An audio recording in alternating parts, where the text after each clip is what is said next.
Their power seemed endless, stretching across continents. Their family name whispered in every royal court.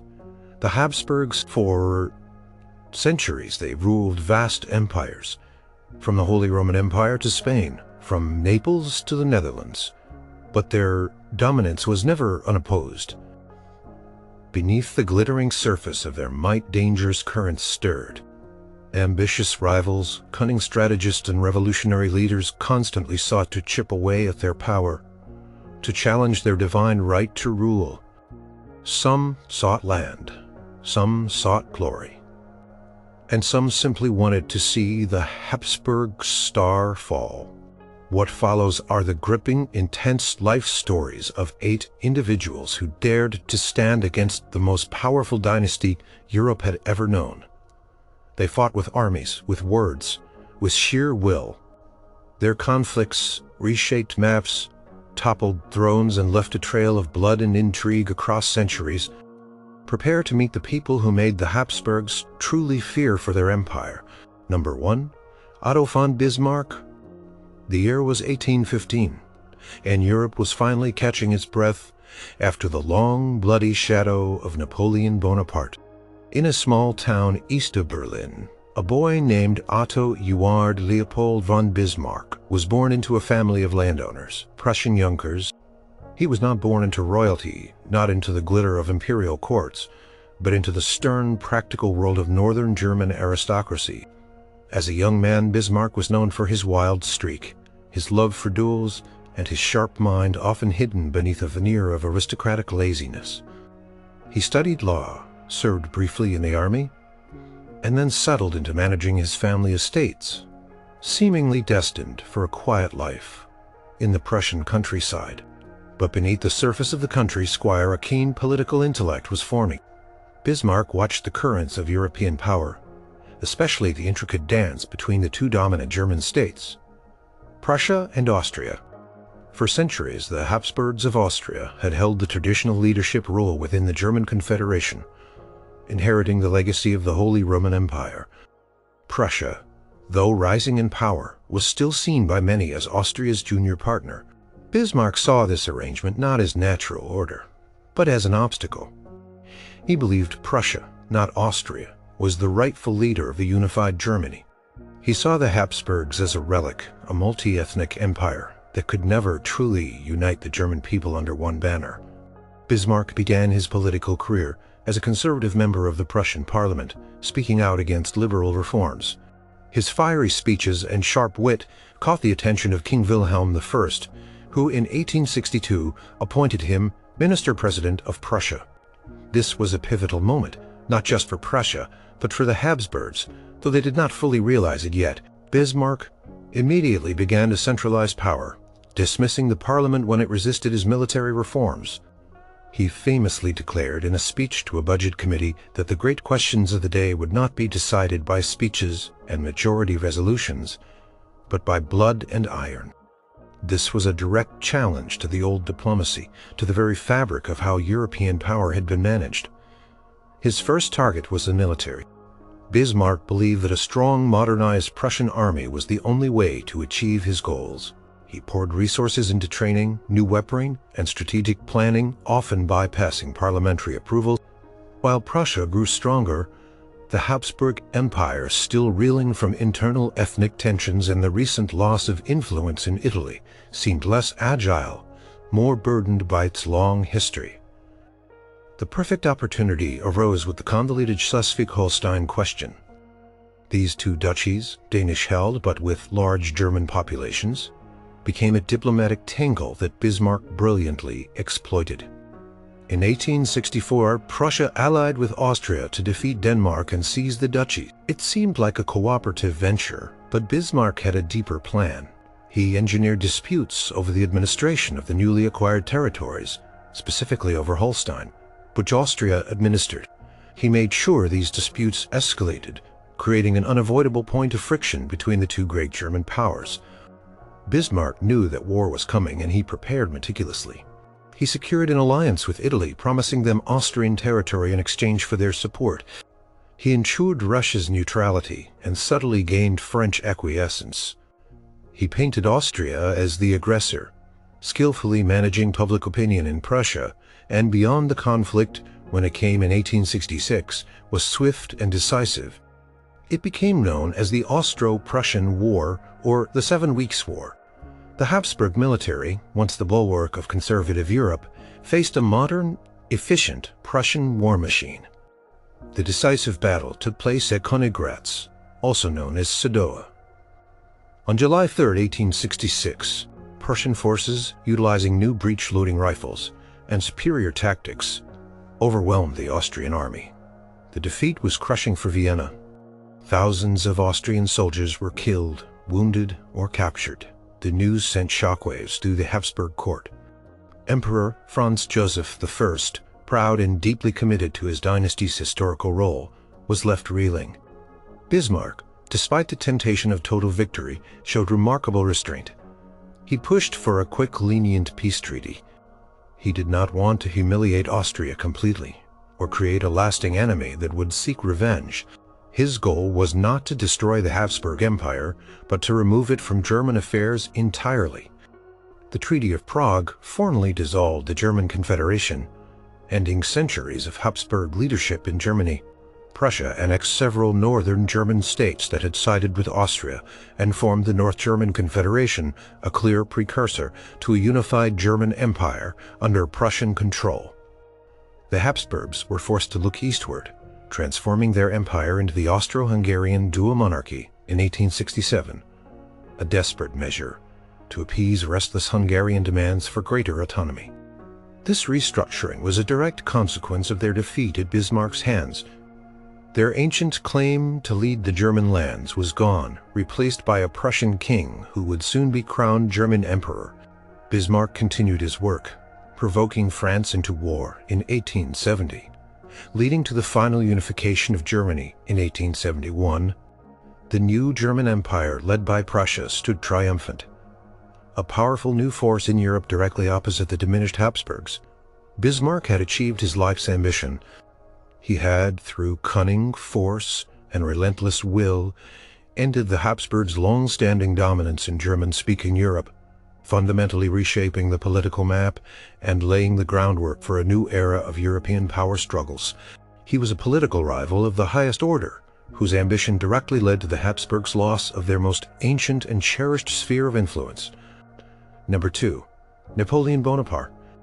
In 1769, on the rugged island of Corsica, a young man named Napoleon Bonaparte was born. He came from a minor noble family, but he was far from the established aristocracy of Europe.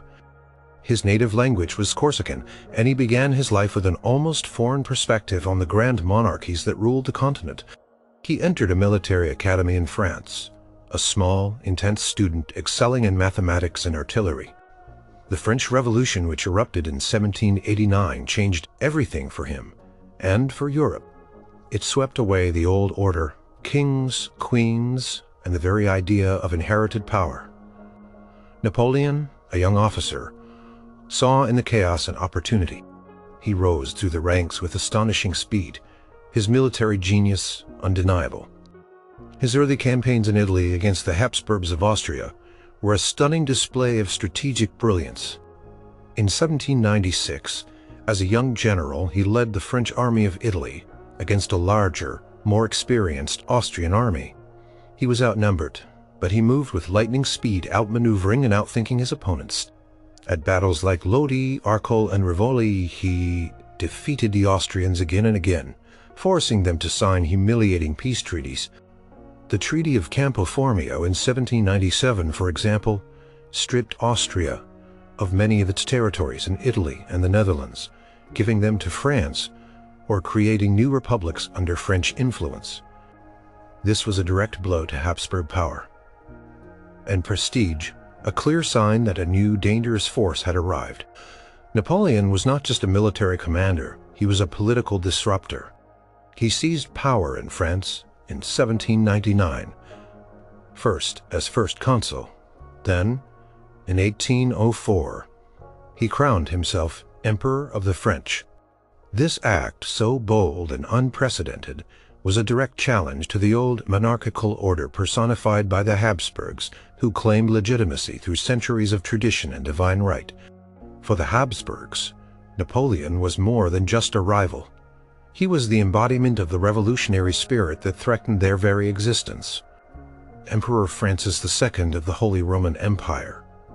A Habsburg himself viewed Napoleon with profound suspicion and fear.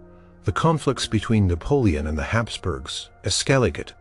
In 1805, a new coalition, including Austria, Britain, and Russia, formed against France.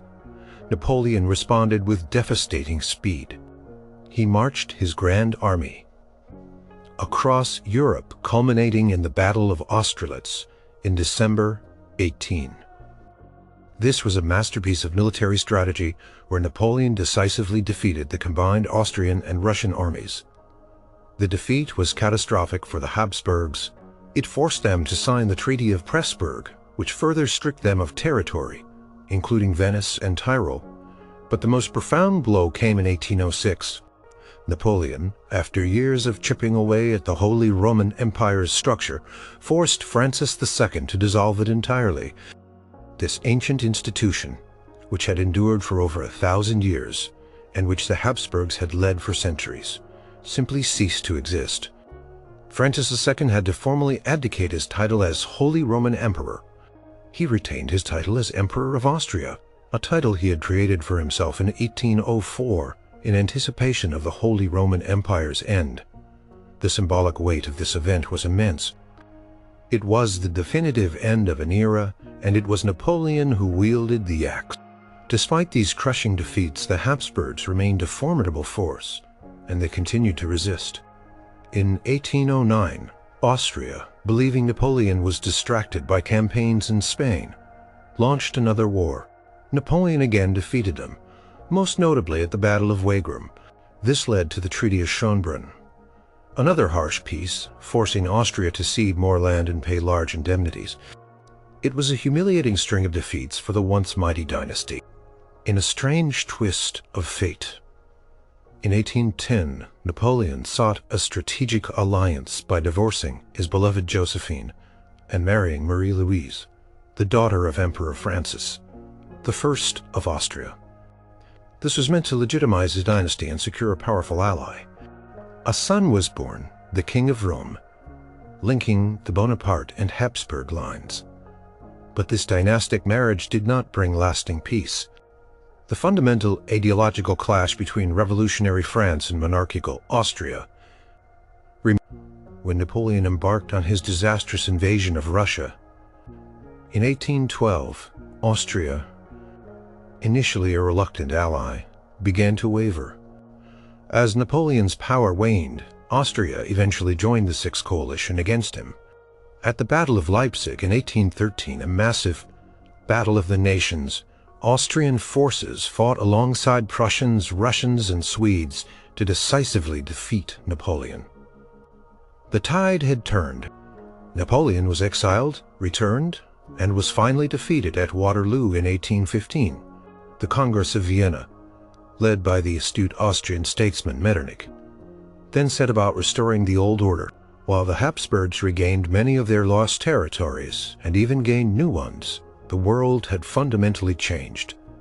The Holy Roman Empire was gone forever. The idea of inherited, unquestioned monarchy had been shaken to its core. Napoleon, though ultimately defeated, had dealt blows to the Habsburgs that reverberated for decades, forcing them to adapt, to consolidate, and to confront a new, more dangerous world where popular will could challenge imperial decree. His rivalry was truly deadly dismantling, an ancient institution enforcing the Habsburgs to redefine their very identity. Number 3. Frederick the Great. In 1712, a prince was born in Berlin who would reshape the political landscape of Central Europe and forever alter the fortunes of the Habsburg dynasty. Frederick, later known as Frederick the Great, was the son of King Frederick William I of Prussia, a stern militaristic ruler who despised his son's intellectual pursuits, his love for music, and his interest in philosophy. Their relationship was deeply strained, marked by public humiliation. and even an attempt by the young prince to flee his father's kingdom. This harsh upbringing, however, may have forged the iron will and ruthless pragmatism that would define Frederick's reign. He ascended the Prussian throne in 1740, a young man of 28 brimming with ambition and a desire to elevate his relatively small kingdom onto the European stage. Almost immediately, a momentous event occurred that presented him with an extraordinary opportunity. The Habsburg Emperor, Charles VI, died, leaving no male heir. His daughter, Maria Theresa, inherited the vast, sprawling Habsburg dominions, a collection of kingdoms, duchies, and territories that stretched across Central Europe.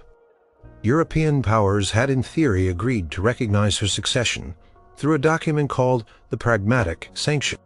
But Frederick saw a weakness, a moment of vulnerability. For the Habsburgs, he had his eye on Silesia, a wealthy mineral-rich province belonging to the Habsburgs, located directly on Prussia's southern border. It was a tempting prize, and Frederick decided to take it by force, discarding all diplomatic agreements and treaties. He launched his invasion of Silesia in December 1740, just weeks after Maria Theresa ascended her throne. This act ignited the War of the Austrian Succession, a continent-wide conflict that would rage for 8 years. Maria Theresa, a young woman herself, pregnant and facing a multi-front war with powers like France and Bavaria, also challenging her inheritance, was in a desperate position. Yet she showed remarkable courage and determination, rallying her people and her armies. The rivalry between her and Frederick was deeply personal. She saw him as a treacherous upstart, a breaker of promises. He saw her as a traditionalist standing in the way of Prussian greatness. The First Silesian War, part of the larger War of the Austrian Succession, saw Frederick's newly modernized Prussian army prove its worth. At the Battle of Mollitz in 1741, though nearly defeated himself, his disciplined infantry held the line. Ultimately securing a Prussian victory, he continued to outmaneuver and defeat Austrian forces. By 1742, Maria Theresa, under immense pressure, was forced to cede most of Silesia to Prussia in the Treaty of Berlin.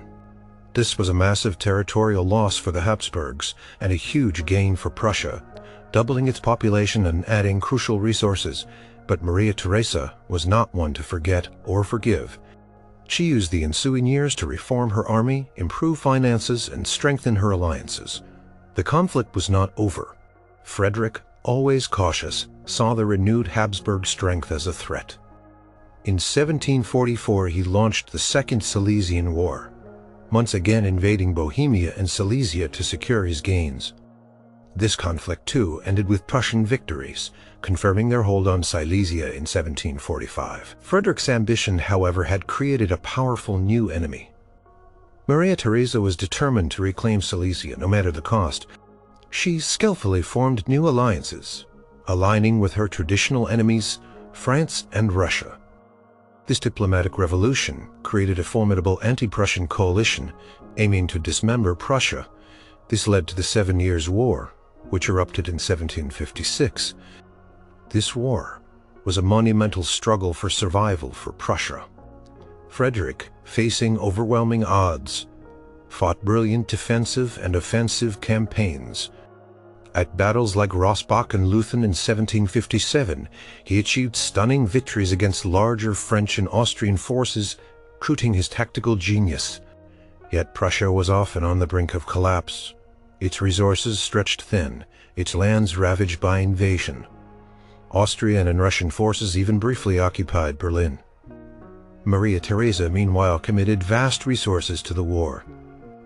Driven by her personal animosity towards Frederick and her desire to restore Habsburg prestige, she suffered significant losses but never gave up. The war raged across Europe, drawing in other powers including Great Britain. On Prussia's side, ultimately, after 7 grueling years, exhausted by the continuous fighting, and with a new Tsar, Peter III, of Russia, unexpectedly withdrawing from the war, the conflict concluded without a decisive victor on the European continent. The Treaty of Habsburg in 1763 formally ended the 7 Years' War and crucially confirmed Prussia's possession of Silesia. Maria Theresa's long, bitter fight to reclaim her lost province had failed. Frederick the Great had not just gained territory. He had established Prussia as a true European great power, a formidable military force that could stand against and even defeat the ancient Habsburg Empire. He had shattered the old balance of power in the Holy Roman Empire, laying the groundwork for a future German unification under Prussian, not Austrian leadership. His relentless pursuit of Prussian interests, often at the direct expense of Habsburg power, marked him as a deadly rival who forever altered the course of German and European history. The Habsburgs had faced many foes, but few had delivered such a permanent, humiliating blow to their imperial ambitions within their traditional sphere of influence. Number 4. Louis XIV of France. Born in 1638, Louis XIV inherited the throne of France as a small child, destined to become one of history's most iconic monarchs, the Sun King. From an early age, he was instilled with a profound belief in the absolute power of the monarchy and his own divine right to rule. He came of age in a time when the Habsburg dynasty, though still powerful, was beginning to face challenges to its long-held European dominance. The 30 Years' War, which ended in 1648, had weakened the Holy Roman Empire branch of the Habsburgs. While the Spanish Habsburgs were in decline, Louis XIV saw this as an opportunity for France to ascend to unparalleled power. His rivalry with the Habsburgs was dynastic, political, and personal. Spanning decades of constant conflict, he aimed to expand France's borders, consolidate its influence, and place members of his Bourbon dynasty on as many European thrones as possible, particularly the vast Spanish inheritance. This ambition put him on a collision course with the two branches of the Habsburgs, the Holy Roman Emperors in Vienna and the Kings of Spain in Madrid.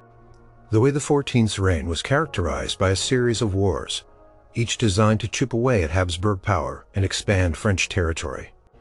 His first major conflict was the War of Devolution, launched in 1667, where he claimed parts of the Spanish Netherlands based on obscure legal arguments related to his Spanish wife, Maria Theresa. While it resulted in only modest territorial gains, it signaled his aggressive intentions. Next came the Dutch War, from 1672 to 1678. Louis aimed to punish the Dutch Republic for opposing his earlier ambitions and to further expand into the Spanish Netherlands.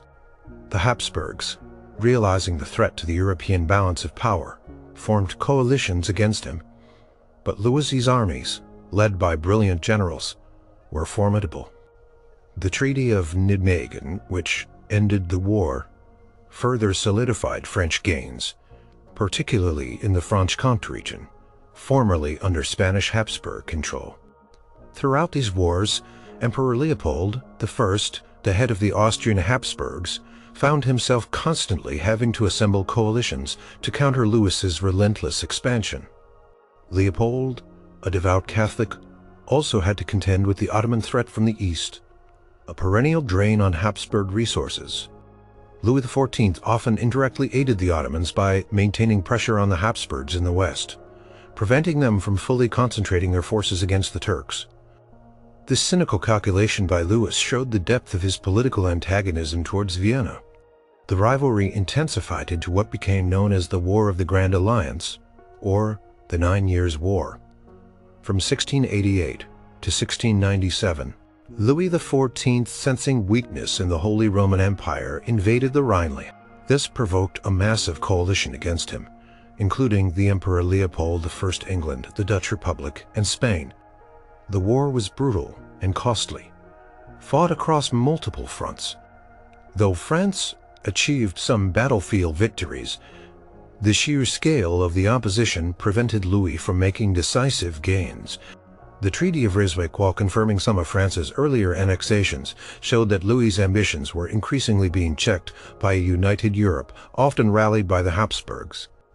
But the greatest and most defining conflict of Louis XIV's reign, and one of the most significant challenges, the Habsburgs ever faced was the War of the Spanish Succession, which erupted in 1701. The Spanish Habsburg King Charles II was frail and childless, and his death would leave an enormous inheritance: Spain, its vast colonial empire and territories in Italy and the Netherlands. Both the Austrian Habsburgs and Louis XIV's Bourbons had strong dynastic claims. Charles II's will ultimately named Louis XIV's grandson, Philip of Anjou, as his successor. Louis, against earlier agreements, accepted, declaring the Pyrenees no longer exist. This act plunged Europe into a massive war. Emperor Leopold I, seeing the complete encirclement of his dominions by Bourbon power, immediately declared war. England and the Dutch Republic, fearing a French-dominated Europe, joined him.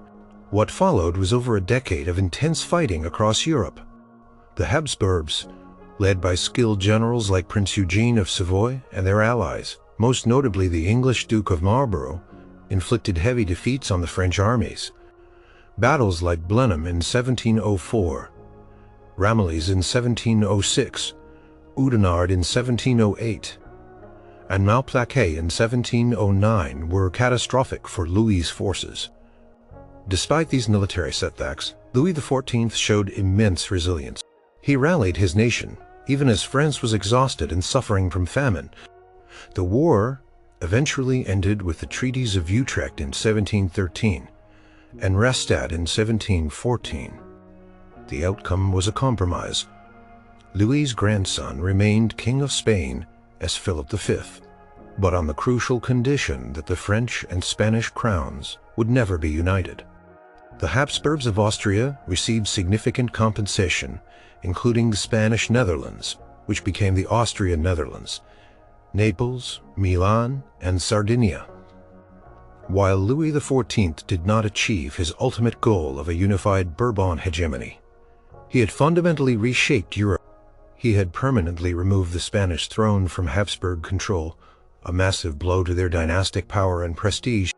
He had pushed France's borders further east and north, making it the most powerful land power in Europe. His relentless aggression forced the Habsburgs to constantly defend their territories and their influence, draining their resources and forcing them into a defensive posture for decades. Louis XIV was a rival of immense ambition and power whose nearly constant warfare deeply challenged and ultimately diminished the Habsburgs' imperial reach. Number 5. Cardinal Richelieu.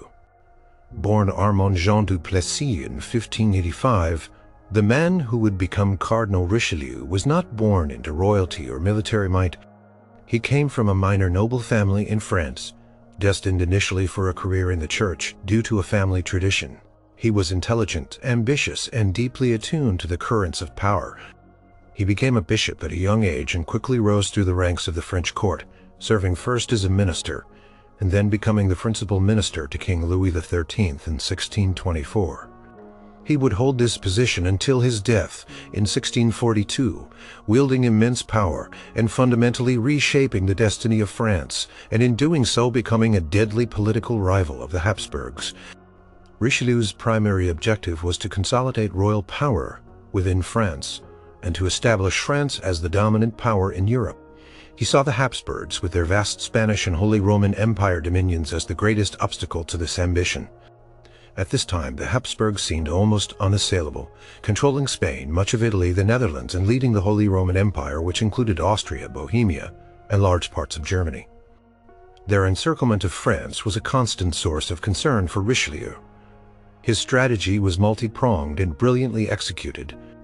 Domestically, he ruthlessly suppressed internal dissent, particularly from the Huguenots, French Protestants, and powerful nobles who challenged the king's authority. The famous siege of La Rochelle, where he personally oversaw the blockade to break the Huguenot stronghold, demonstrated his resolve. He understood that a strong, unified France was essential before it could confront the formidable Habsburgs. Internationally, Richelieu's approach to the Habsburgs was one of cunning, patience, and relentless pressure. Europe was embroiled in the 30 Years' War, 1618 to 1648, a devastating conflict initially driven by religious tensions between Catholic and Protestant states. within the Holy Roman Empire. The Habsburg Emperor Ferdinand II was seeking to reassert Catholic authority and centralize power, which would have greatly strengthened the Habsburgs. Richelieu, though a Catholic cardinal, put the interests of the French state above religious solidarity. He recognized that a strong Habsburg Empire dominant in Germany and allied with Spain would forever threaten France. Therefore, he pursued a policy of weakening the Habsburgs by any means necessary, even if it meant supporting Protestant powers against Catholic ones. Initially, France did not directly enter the war. Instead, Richelieu provided financial subsidies and diplomatic support to the Habsburgs.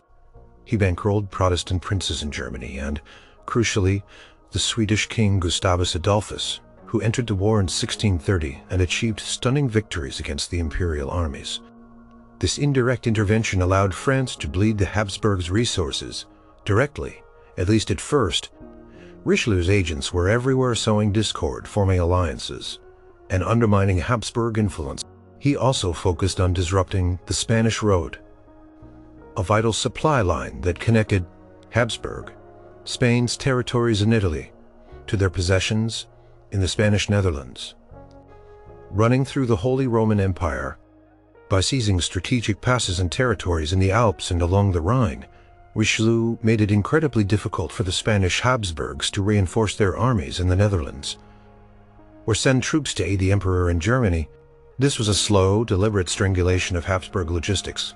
As the 30 Years' War dragged on and the Swedish efforts began to falter after Gustavus Adolphus's death, Richelieu decided the time was right for direct French intervention. In 1635, France formally declared war on Spain and the Holy Roman Empire. This was a bold move, turning a religious war into a full-blown European power struggle. French armies, now well organized and financed by Richelieu's astute management, fought across multiple fronts in the Low Countries, the Rhineland, Italy, and Spain. Richelieu did not live to see the end of the 30 Years' War, dying in 1642. But his policies, continued by his successor, Cardinal Mazarin, profoundly shaped the eventual outcome. The war finally concluded with the Peace of Westphalia in 1648. This series of treaties marked a catastrophic defeat for the Holy Roman Empire. Habsburgs, their dream of a centralized Catholic empire in Germany, was shattered. Many German states gained greater autonomy, effectively fragmenting the empire and weakening imperial authority. France, meanwhile, gained significant territories in Alsace and along its eastern border, solidifying its position and ending the Habsburg encirclement. The Spanish Habsburgs also suffered losing territories and seeing their power diminish. Richelieu's relentless strategic pressure had effectively broken the back of Habsburg hegemony. He transformed France into the leading power in Europe, a position it would hold for decades, challenging the Habsburgs at every turn and ultimately ushering in a new era of French dominance. He was a master of diplomacy and political warfare, whose long-term vision inflicted devastating, lasting damage on the Habsburg dream of universal empire. Number 6. Gustavus Adolphus of Sweden. Born in 1594, Gustavus Adolphus was destined for leadership. He inherited the Swedish throne at a remarkably young age, just 16, already known for his intelligence, his deep Protestant faith, and a keen interest in military affairs. Sweden, though a northern power, was relatively small compared to the sprawling Habsburg Empire. Yet, under Gustavus Adolphus, it would rise to become a dominant military force, fundamentally altering the course of the 30 Years' War and dealing severe blows to Habsburg ambitions. When Gustavus Adolphus ascended the throne, Europe was already a powder keg. The 30 Years' War, which began in 1618, was initially a conflict within the Holy Roman Empire between Catholic and Protestant factions. The Habsburg Emperor Ferdinand II, a fervent Catholic, aimed to crush Protestantism and centralize his power, transforming the Holy Roman Empire into a truly unified Catholic domain. By the late 1620s, the Catholic imperial forces, led by brilliant generals like Wallenstein and Tilly, seemed unstoppable. They had defeated the Protestant princes, occupied much of Germany, and even threatened to expand their influence into the Baltic Sea, which Sweden viewed as its vital sphere of interest. Gustavus Adolphus saw the Habsburg expansion as a direct threat to Sweden's security, its economic prosperity, and the survival of Protestantism in Europe. He was also driven by his own dynastic ambitions to establish Sweden as a major power. In 1630, with financial support from France, orchestrated by Cardinal Richelieu, Gustavus Adolphus landed his army in Pomerania, on the northern German coast. This was a dramatic intervention that changed the entire dynamic of the war. His arrival was a shock to the Habsburgs and their allies. Imperial commanders initially scoffed at the Snow King, dismissing the Swedes as northern barbarians. They quickly learned their mistake. Gustavus Adolphus was a military innovator far ahead of his time. He reformed the Swedish army, emphasizing discipline, training, and lighter, more mobile artillery. He integrated cavalry, infantry, and artillery into a cohesive, fast-moving force. He personally led from the front, inspiring fierce loyalty in his troops. The impact of his intervention was immediate. Protestant morale, which had been at its lowest ebb, soared. Princes who had been forced to submit to the emperor now saw a champion. In September 1631, Gustavus Adolphus led his Swedish and German Protestant allies to a decisive victory over the imperial forces at the Battle of Breitenfeld. This battle was a watershed moment. The Catholic imperial army, once thought invincible, was utterly routed. It shattered the aura of invincibility around the emperor's forces and proved that the Habsburg war machine could be defeated. Gustavus Adolphus continued his relentless advance. South, he secured more alliances, pushed imperial forces out of central Germany, and captured strategic strongholds. He became known as the Lion of the North, a terrifying force for the Habsburgs. In 1632, he defeated and killed the imperial general Tilly at the Battle of the Lech, further demoralizing the Habsburg command. His army then marched deep into Catholic Bavaria, threatening the very heartlands of the Holy Roman Empire and striking fear into the Habsburg capital of Vienna itself. Emperor Ferdinand II was forced to recall his greatest but often insubordinate General Albrecht von Wallenstein, who had been dismissed earlier. Wallenstein raised a new army and confronted Gustavus Adolphus in Saxony. The two brilliant commanders met in the decisive Battle of Lutzen on November 6, 1632. It was a brutal, fog-shrouded encounter. The battle raged all day, a desperate struggle for supremacy. In the confusion of the battle, Gustavus Adolphus, leading a cavalry charge, was cut off from his troops. He was shot multiple times and fell from his horse, dying on the battlefield. His death was a monumental blow to the Protestant cause, and to Sweden. He had been the driving force, the Bismarck leader, who had turned the tide. However, even in death, Gustavus Adolphus had delivered a critical, lasting blow to the Habsburgs. Although the Swedes eventually won the Battle of Lutzen, the cost was immense. More importantly, Gustavus Adolphus had shattered the Habsburg dream of a unified Catholic Holy Roman Empire. He had demonstrated that the emperor's power was not absolute, and that it could be effectively challenged by a determined, ineffective military force. His intervention prolonged the 30 Years' War for many more years, draining Habsburg resources and preventing them from achieving their political and religious objectives. The Peace of Westphalia, signed 16 years after his death, fundamentally weakened the Holy Roman Emperor's power and enshrined the principle of religious freedom for the German states. While Sweden eventually lost some of its gains, Gustavus Adolphus's intervention had permanently altered the power balance in Europe, saving Protestantism from likely annihilation and ensuring that the Habsburgs would never achieve total dominance. His military genius and audacious intervention made him a truly deadly rival, who permanently curtailed the Habsburgs' imperial ambitions. Number 7. Suleiman the Magnificent. In 1494, across the vast Ottoman Empire, a prince was born who would later be known as Suleiman the Magnificent. He inherited the throne in 1520 and quickly set about expanding the empire's reach, becoming one of the most powerful rulers in the world. His reign marked the golden age of the Ottoman Empire, and his ambitions brought him into direct, often brutal conflict with the rising power of the Habsburg dynasty. The struggle between these two colossal empires, one Catholic and European, the other Islamic and straddling Europe and Asia, shaped the destiny of Central Europe for centuries. Suleiman's early conquests were swift and terrifying. He captured Belgrade in 1521, a vital fortress on the Danube River, opening the way into Hungary. Then, in 1522, he besieged and captured Rhodes, the stronghold of the Knights Hospitaller. Securing Ottoman control of the eastern Mediterranean, these victories demonstrated his military prowess and his unwavering determination to expand his empire. The most devastating blow to the Habsburgs, and indeed to Central Europe, came in 1526. Suleiman led a massive Ottoman army into Hungary.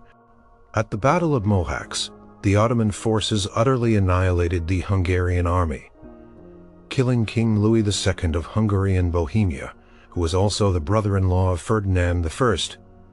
Habsburg, the future Holy Roman Emperor. Louis's death left a power vacuum in Hungary. The Habsburgs, through Ferdinand's marriage to Louis's sister, claimed the crowns of Bohemia and Hungary. This put them on a direct collision course with the Ottomans, who also had claims on Hungary and saw it as a stepping stone into Europe. The contest for Hungary became a brutal, protracted struggle. Suleiman viewed Hungary as Ottoman territory, while the Habsburgs saw it as a vital bulwark against Ottoman expansion. In 1529, Suleiman launched his most audacious campaign, the First Siege of Vienna. He led an enormous army, estimated to be over 100,000 strong, to the gates of the Habsburg capital. Vienna was poorly defended, and its fall would have opened the heart of the Holy Roman Empire to Ottoman conquest. The entire continent watched in terror. The Habsburg garrison, though small, put up a determined defense. Unseasonably bad weather, logistical challenges for the massive Ottoman army, and the defenders' fierce resistance ultimately forced Suleiman to lift the siege after several weeks. Vienna. The near fall of their capital was a shocking wake-up call for the Habsburgs, highlighting the existential threat posed by Suleiman.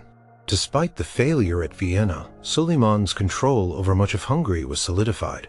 He installed a Hungarian noble as a vassal ruler in parts of the country, while Ferdinand I of Habsburg controlled other parts.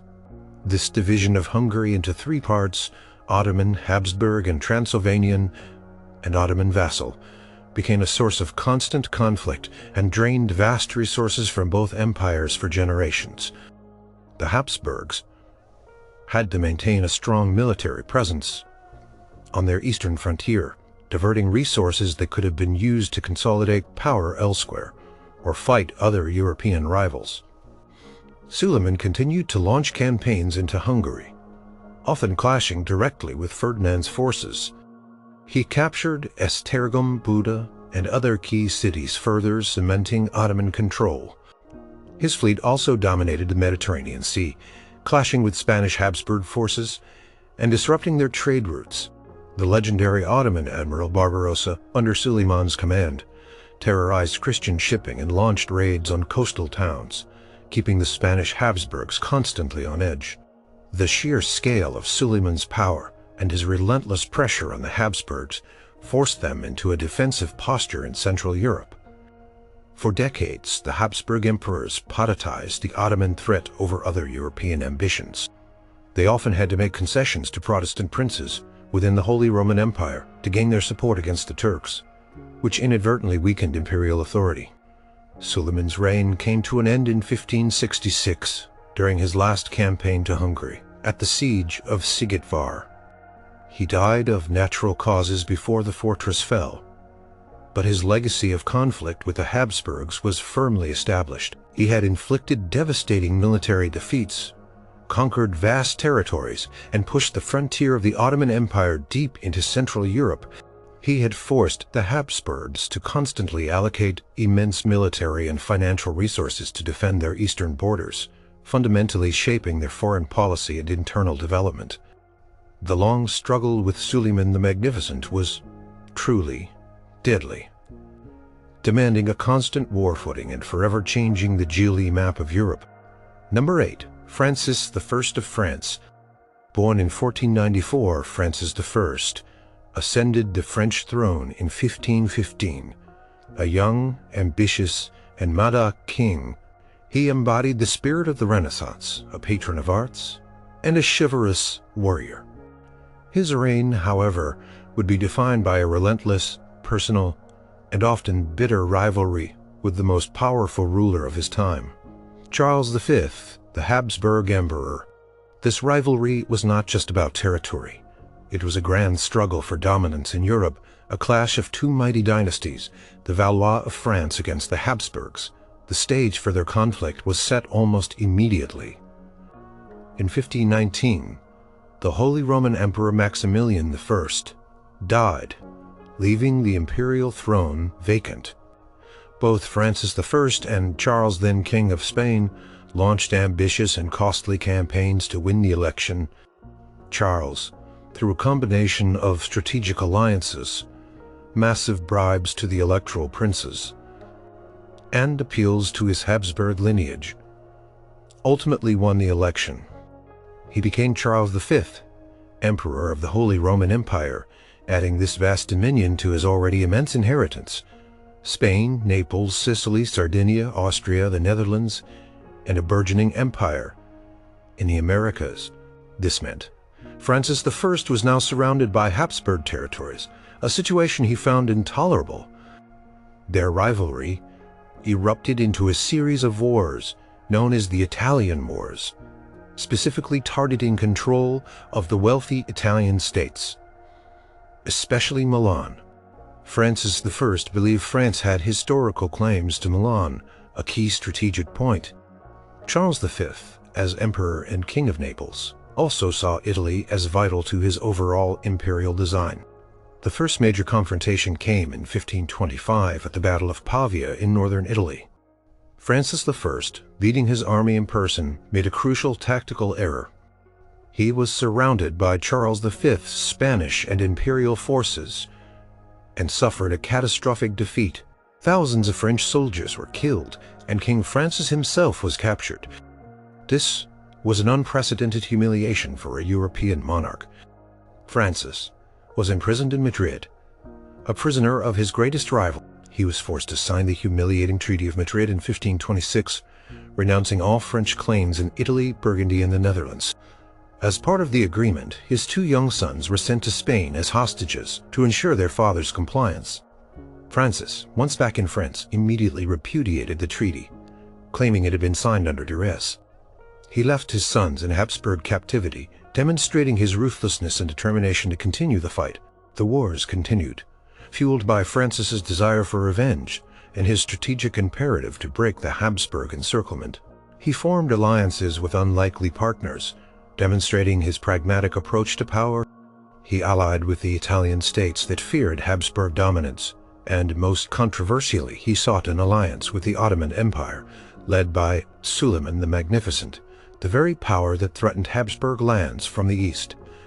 This was a shocking move for a Christian king, but Francis saw it as a necessary evil to divide and weaken his Habsburg foe.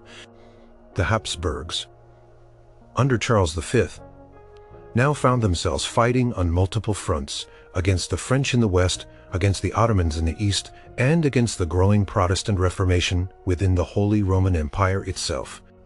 This constant pressure from Francis I prevented Charles V from consolidating his vast empire and from fully dealing with the internal religious strife that would plague his reign.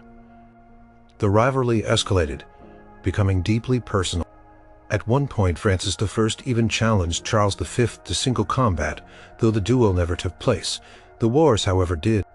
Another major conflict, the War of the Cognac League, saw France, Venice, and the Pope briefly allied against Charles V, though it ended inconclusively. The constant drain of resources from these wars exhausted both sides. Yet neither king fully achieved their aims. Francis never broke the Habsburg encirclement entirely, but he successfully prevented Charles V from establishing a universal Habsburg monarchy across Europe. Charles V, for his part, was never able to completely crush France or force it to submit. Their rivalry concluded only with Francis I's death in 1547. He had spent his entire reign locked in conflict with Charles V. While he suffered personal defeats and humiliating captures, he ensured that France remained a powerful, independent player on the European stage. He forced Charles V to constantly divide his attention and resources, diverting him from the pressing issues of the Reformation and the Ottoman threat. Francis I was a tenacious and ambitious rival, whose life was a testament to the deadly struggle against the Habsburgs, a struggle that defined an era and laid the groundwork for centuries of European power.